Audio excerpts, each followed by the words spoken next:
The new season of the Indian Premier League is almost upon us, and I'm privileged to have former Australian captain Ricky Ponting here with me, who's the head coach of the rebranded Delhi Capitals.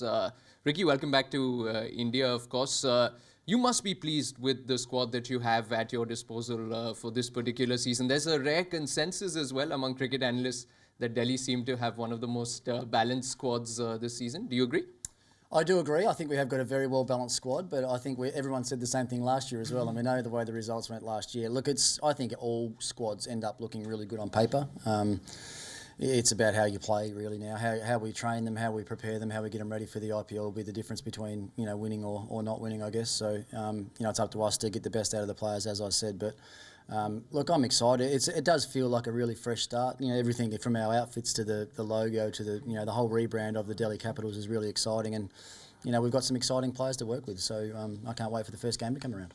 The unique thing about your squad is that it's built around this core of young Indian players, Shreyas Iyer, Rishabh Pant, Prithvi Shaw. Then now you've got some more experienced heads as well in Shikhar Dhawan, Ishant Sharma, likes of that. Has it been a conscious decision to build this squad up around Indian talent? Yeah, it definitely has been, and that's just not been this year as well. I mean, these guys have all been in the system here in Delhi for a number of years now. Obviously, we're bringing in a couple of experienced guys with Shikhar and Ishant, as you say. I mean, every successful team that I've been a part of has had a really good mix of youth and experience, and that's what we've got this year. You put guys like Chris Morris in there as well, and Amit Mishra, these sort of guys. We have got a really good balance, an exciting team.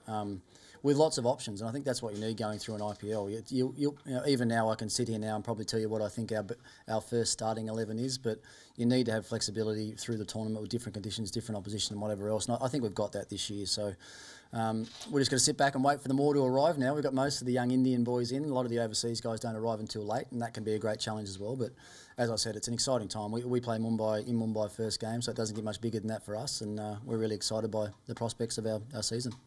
The player workload ahead of the World Cup is something that a lot of the other teams and, team heads have been talking about as well, trying to manage the workload of the players who are likely to feature there. But the interesting thing is, I don't think that you have that much of a problem as far as that is concerned while having a very competitive squad. Do you think that could be a big factor in this IPL season? Yeah, well, I've heard some sort of rumblings the last few days about some of the Indian players might be rested towards the back end of the IPL to make sure they're fresh for the start of the World Cup. You would think that'd be fast bowlers. I don't think we'll have any fast bowlers in India's World Cup squad.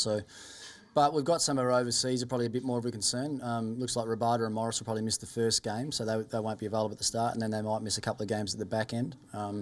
But that certainly came into our thinking around the auction table as well. You'll see that we haven't got any Australians in our squad because we knew the Australians would be arriving late, leaving early. So we've made sure we've got backups in the right place. If Morris and Rabada happen to go early, we've got guys that can come in and take their places and do a good job for us. So it is a big part of it. We've seen Rajasthan the last couple of years sort of get through to the pointy end of the tournament and then not have any of their star players there. That's the last thing that you want. Final question, World Cup coming up, of course, you're going to join up with the Australian team in a coaching capacity for that one. A lot of people seem to think England and India are the favourites just going in. Must be pleased with how Australia seem to be coming into their own as well at just the right time. Would you say that these are the favourites?